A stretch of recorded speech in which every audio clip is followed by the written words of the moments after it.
The feared cowboy didn't answer right away when the woman asked him to marry her, but the man holding legal papers across the street suddenly stopped smiling. A church bell echoed across Cedar Bluff Valley as Sadie Brooks stood face to face with Wade Turner. Dust swirled around their boots. A wagon creaked past. Nobody spoke. Then, with dozens of townspeople watching, she asked the one question that made every conversation die at once. Across the road, a man tightened his grip on a stack of documents. Wade glanced at him, then back at her, and something in his expression changed. What did he see that nobody else noticed? If you enjoy heartfelt Western love stories with mystery and hope, tell us where you're watching from.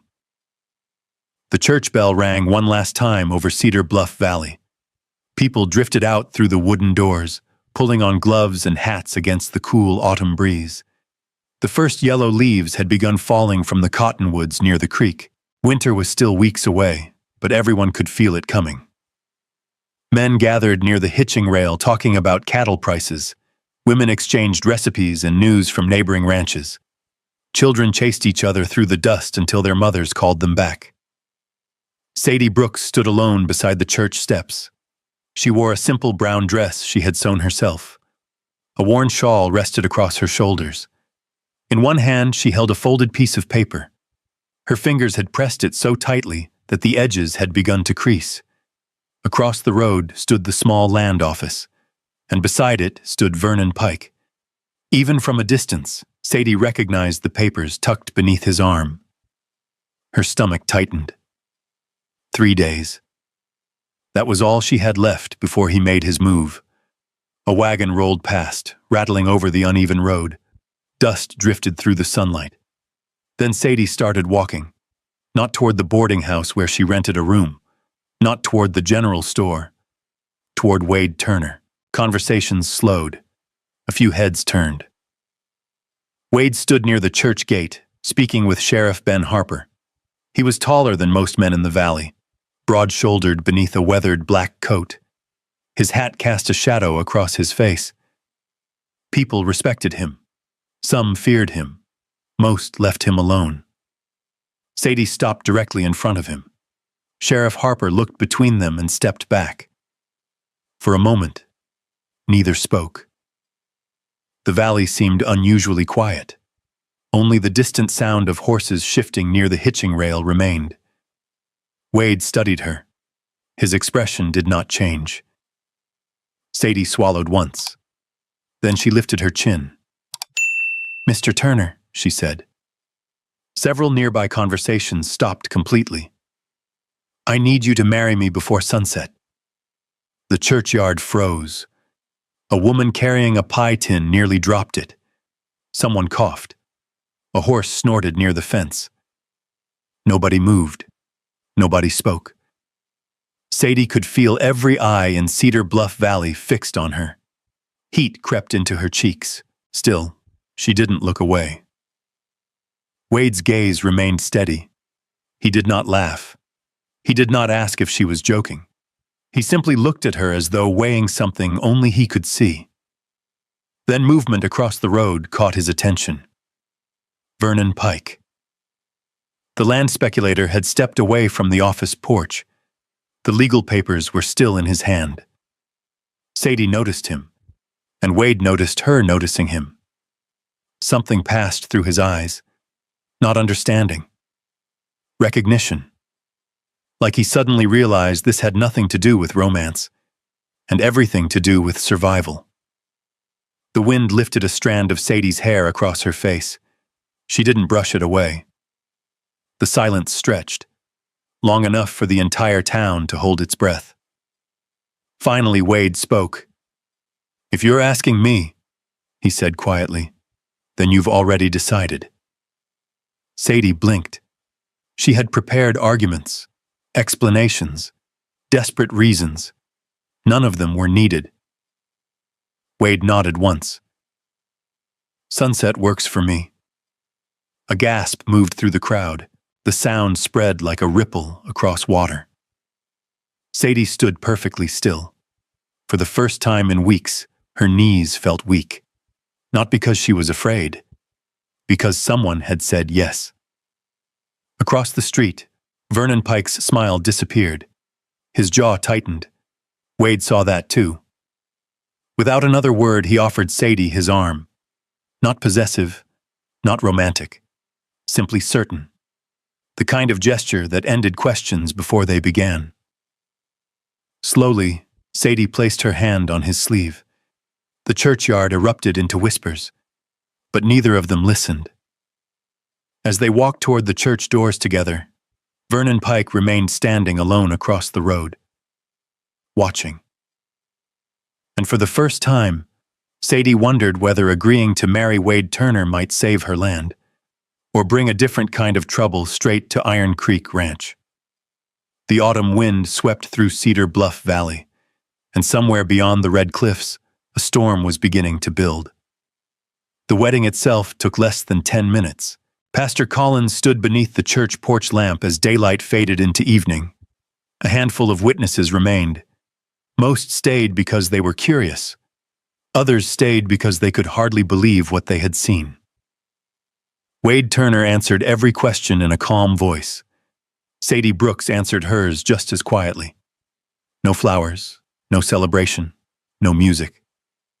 When it was done, the pastor closed his Bible and offered a polite smile neither of them quite knew how to return. By the time they left the church, the valley was already wrapped in twilight. Wade hitched his horse beside the wagon. "You ride?" he asked. Sadie nodded. "I do." Without another word, he handed her the reins to a chestnut mare. The gesture surprised her. Most men would have assumed otherwise. Most men were not Wade Turner. They rode north through the cooling evening air.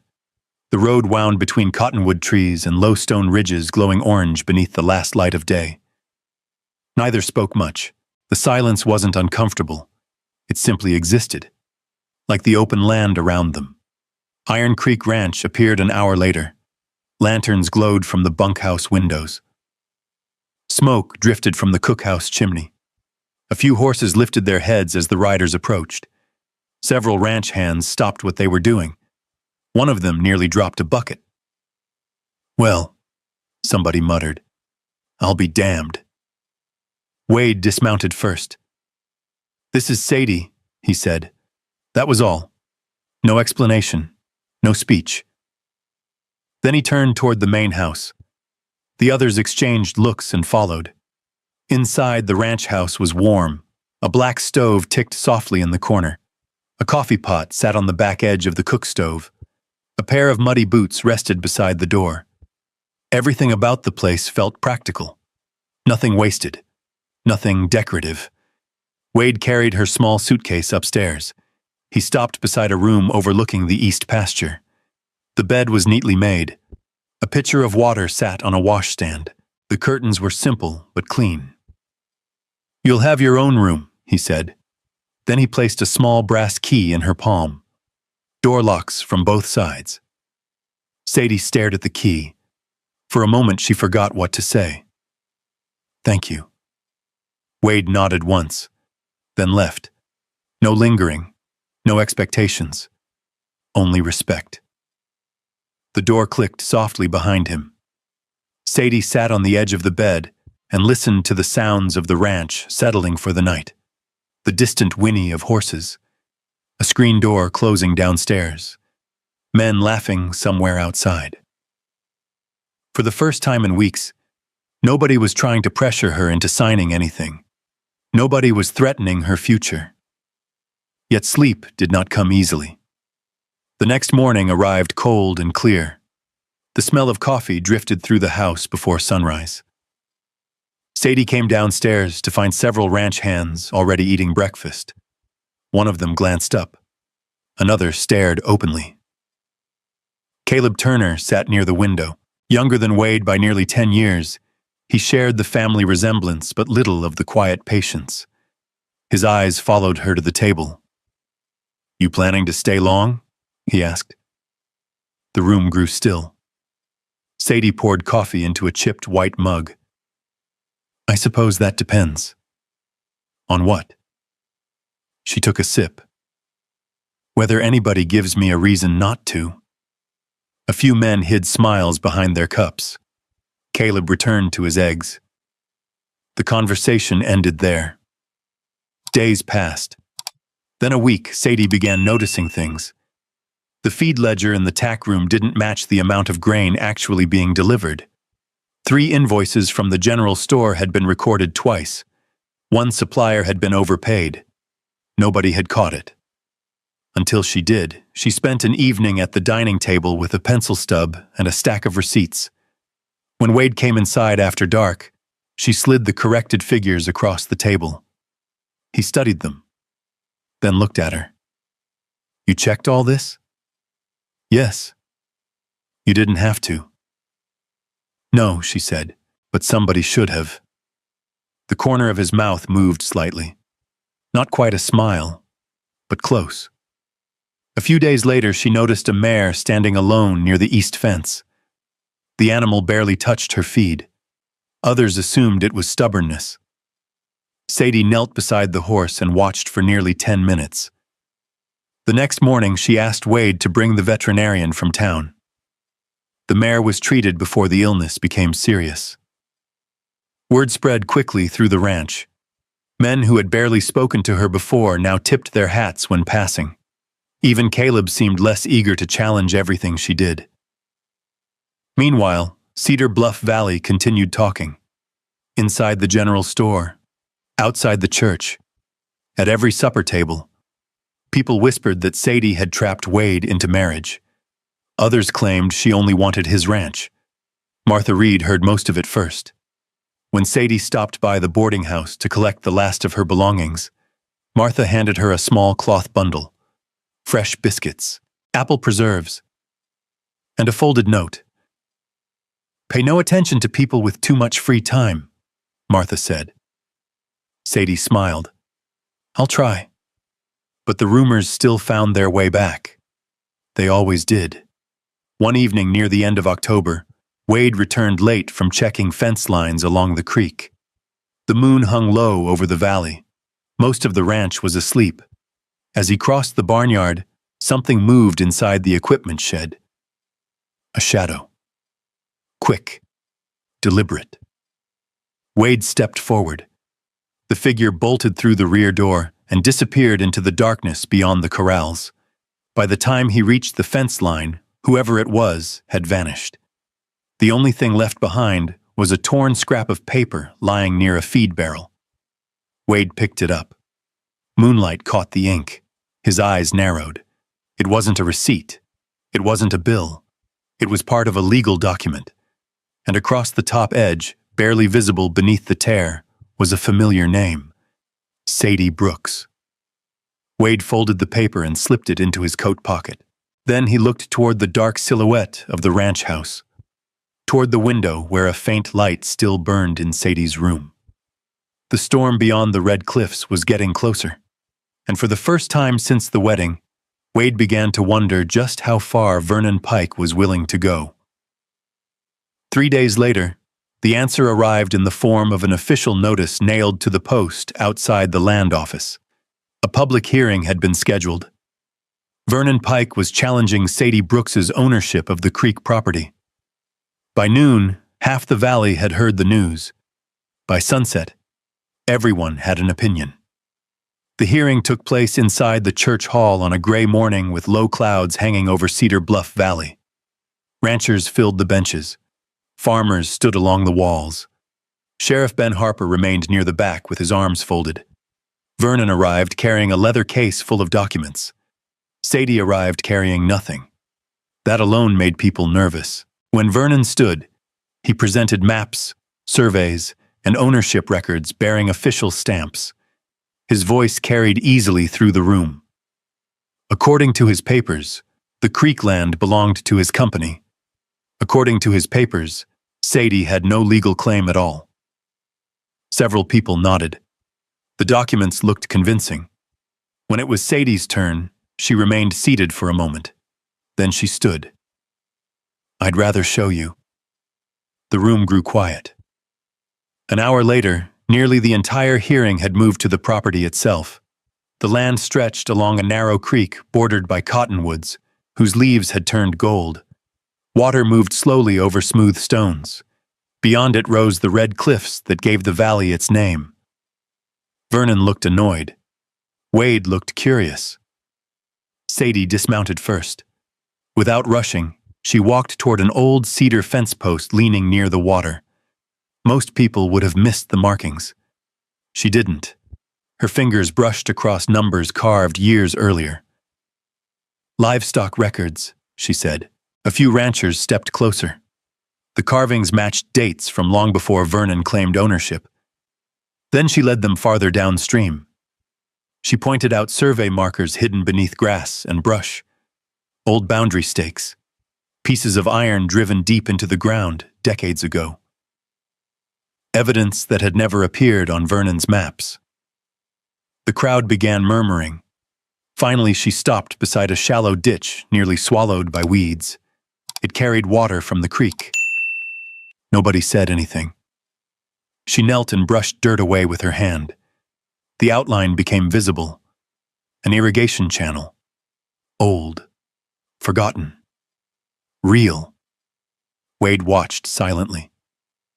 The more Sadie spoke, the more the land seemed to answer her. Not from memory, from familiarity. Like someone who had walked every acre for years. Even Vernon appeared less certain now. By late afternoon, the mood had shifted.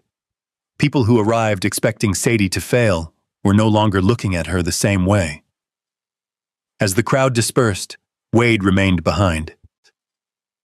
The sun was setting beyond the cliffs when they started back toward Iron Creek Ranch. For most of the ride, neither spoke. Then Wade finally broke the silence. "Who taught you all this?" Sadie kept her eyes on the trail ahead. For several moments, only the sound of hooves filled the air. "The people who raised me." Wade waited. They knew every inch of that property. A cold breeze moved through the cottonwoods. Sadie's hands tightened slightly on the reins. They didn't die by accident. Wade turned toward her. She kept looking forward. "Someone wanted that land," she said quietly. The fading sunlight caught the edge of her face. "And I think they got what they wanted." Neither spoke again until the ranch came into view, but the question remained between them. Not whether Vernon Pike wanted the property. That much was obvious now.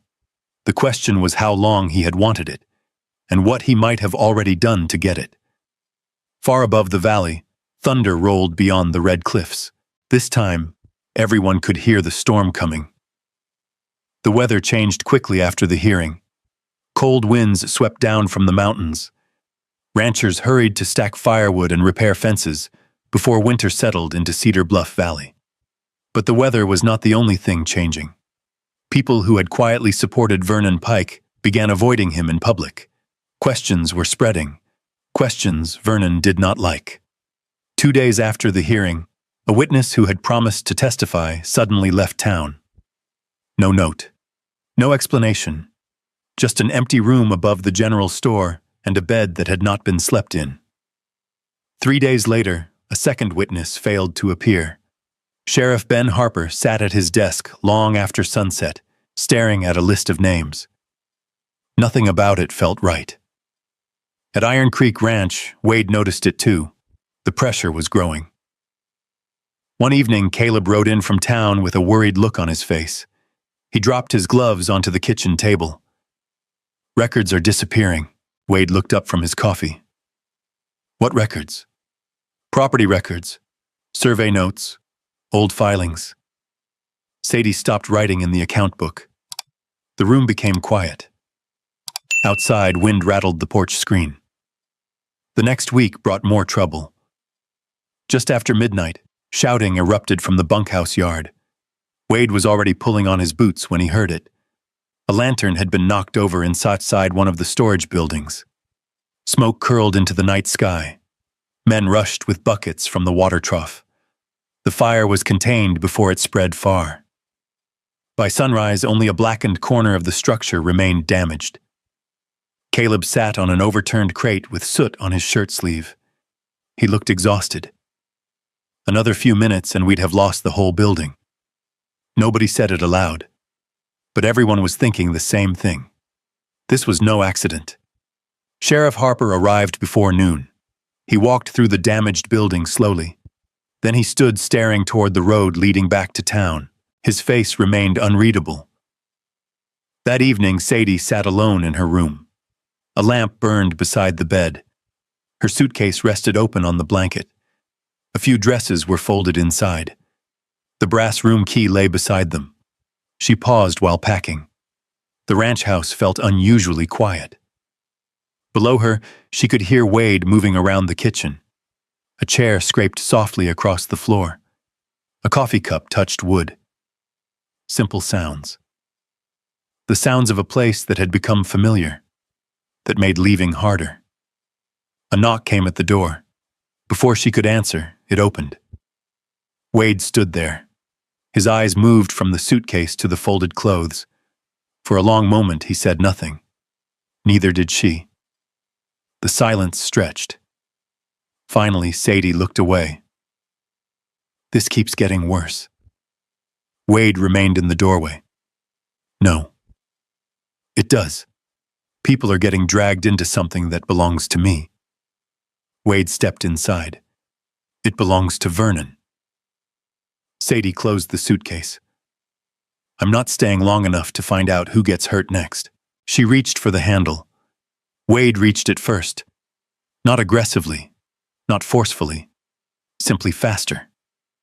He lifted the suitcase from the bed, walked across the room, and placed it back beside the wardrobe. Then he turned. For the first time since she had known him, there was something sharp in his voice. If trouble wants you, he said, it'll have to come through me first. The room fell silent. Rain tapped against the window. Sadie stared at him. Wade rarely said more than necessary. Maybe that was why the words landed so hard. He looked away first, as if he had already said more than he intended. Hours later, the storm arrived. Heavy rain swept across the valley. Thunder rattled the windows. Near midnight, a wagon rolled into the ranch yard. Its lantern swayed through the darkness. Wade opened the door before the driver could knock. An elderly preacher stepped down from the wagon. His coat was soaked from the journey. In his arms, he carried an old Bible wrapped carefully in oilcloth. Pastor Collins, the same pastor who had married them. I should have brought this sooner, he said. Everyone gathered around the dining table. Rain drummed steadily against the roof. The pastor unwrapped the Bible. The leather cover was cracked with age. Inside, several folded documents had been hidden between the pages. Original deeds, transfer records, witness signatures, survey confirmations, paper after paper. Each one tied directly to the Creek property. Each one proving ownership. Each one destroying Vernon's claims. The room grew quieter with every page. Sadie's hands trembled slightly as she touched the familiar handwriting of the couple who had raised her. Pastor Collins adjusted his glasses. There is more. From the final pages, he removed another document, one bearing a signature nobody expected. Vernon Pike. Years earlier. Connected to land transactions that should never have happened. Sheriff Harper studied the page, then another, then another. The lines in his face deepened. Outside, thunder rolled across Cedar Bluff Valley. Inside, nobody spoke, because everyone understood the same thing. The truth had finally arrived, and once it reached the church hall, nothing in the valley would ever be the same again. The storm had passed by morning. Rainwater still clung to the fence rails around Iron Creek Ranch. The sky was clear again, bright and cold, with fresh snow visible high on the distant peaks. Wade left before sunrise. Sheriff Ben Harper rode with him. Pastor Collins carried the Bible wrapped carefully beneath his coat. By noon, nearly every rancher in Cedar Bluff Valley had gathered inside the church hall. The room felt different this time.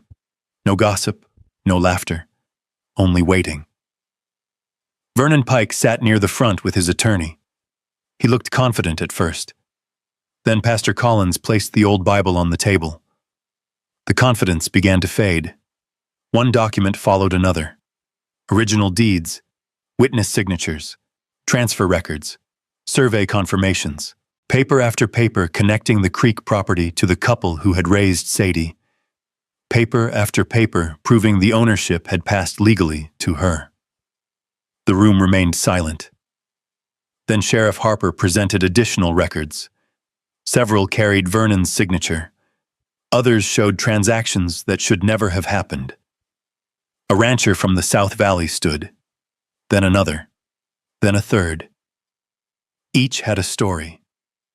Each had questions. Each suddenly realized they had lost land under circumstances that no longer looked honest. For the first time all morning, Vernon spoke less than everyone else. By late afternoon, the outcome was clear. The challenge against Sadie's property was dismissed. The Creek land belonged to her. It always had. Sheriff Harper stepped forward. No dramatic speech. No grand announcement. Only a quiet statement that further investigation would follow. Vernon Pike stood slowly. For a brief moment, he looked across the room toward Sadie. Then he lowered his eyes. The valley had already made its judgment. Outside, people lingered beneath the cottonwoods. Some offered handshakes. Others offered apologies. A few simply tipped their hats. Sadie accepted each gesture politely, but she seemed distracted. Wade noticed. That evening they returned to Iron Creek Ranch. The house felt unusually peaceful. Caleb cooked supper. Nobody spoke much. For the first time in months, there was nothing left to fight. The following days passed quietly. Life returned to ordinary things: feed deliveries, fence repairs, ledger books, coffee before sunrise. The first hard frost of the season silvered the pasture grass. One afternoon, Sadie rode out to the Creek property alone. She spent hours there, walking the boundary lines, touching old fence posts, listening to the water move over stone. By sunset, she had made a decision. 3 days later, she found Wade repairing a gate near the north pasture. The air smelled faintly of wood smoke. A flock of birds crossed the pale autumn sky. Sadie stopped beside him. Wade set down his hammer. She removed the wedding ring from her finger. His eyes dropped to it immediately.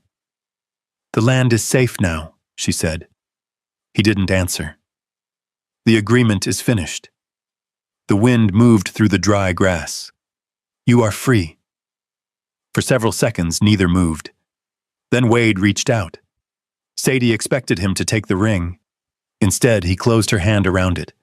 Her breath caught. "Wade." He shook his head. "I knew you were scared that day." She looked at him quietly. "I knew somebody had cornered you." His gaze drifted toward the distant valley. "You walked across an entire town and asked the one man nobody else would." A faint smile touched his face. "That took more courage than most people ever have." Sadie looked down. The ring remained in her palm. "I thought you were looking for protection," Wade said. His voice softened. "Turns out I was the one looking for a reason to stop living alone." The gate stood forgotten between them. Somewhere nearby, a horse stamped softly in the pasture. Sadie blinked several times, then laughed once through a shaky breath. Not because anything was funny, because she suddenly didn't know what else to do. Wade gently took the ring, then placed it back on her finger. Not as a contract, not as an obligation, not as a rescue. As a choice. Months later, winter gave way to spring. The Creek property thrived. New fencing followed the water. Fresh grass covered the lower fields. Iron Creek Ranch expanded its cattle operation. Business improved. Life moved forward. One morning just after sunrise, Wade and Sadie rode side by side along a ridge overlooking Cedar Bluff Valley. Golden light spread across the red cliffs. Below them, smoke rose from chimneys. Wagons rolled along familiar roads. The same town that had whispered about them months earlier now greeted them with raised hats and friendly waves. Sadie looked out across the valley she had fought so hard to keep. Wade looked at her, neither said much. They didn't need to. The answer everyone had wondered about from the beginning was finally clear. People thought Sadie had asked Wade Turner for a husband. What she had really asked for was a chance to keep her future alive. And in helping her save it, Wade had quietly found his own. The valley stretched before them beneath the morning sun. And this time, neither of them had anywhere else they wanted to be.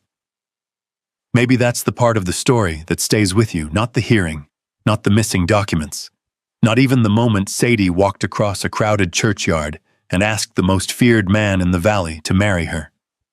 Maybe it's what came after. The quiet mornings, the trust that took time, the choice to stay when it would have been easier to leave. If you place yourself in Sadie's boots for a moment, you can almost feel it. The weight of wondering whether anyone will stand beside you when everything you've worked for is slipping away.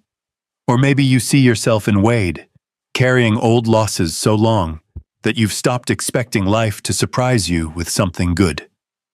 What I love about this story is that neither of them found exactly what they were looking for. Sadie thought she was searching for protection. Wade thought he had made peace with being alone. Instead, they found something neither could have planned: a place to belong. Sometimes healing doesn't arrive all at once. Sometimes it looks like a shared sunrise, a hand that stays, or a person who quietly reminds you that your future is still worth fighting for.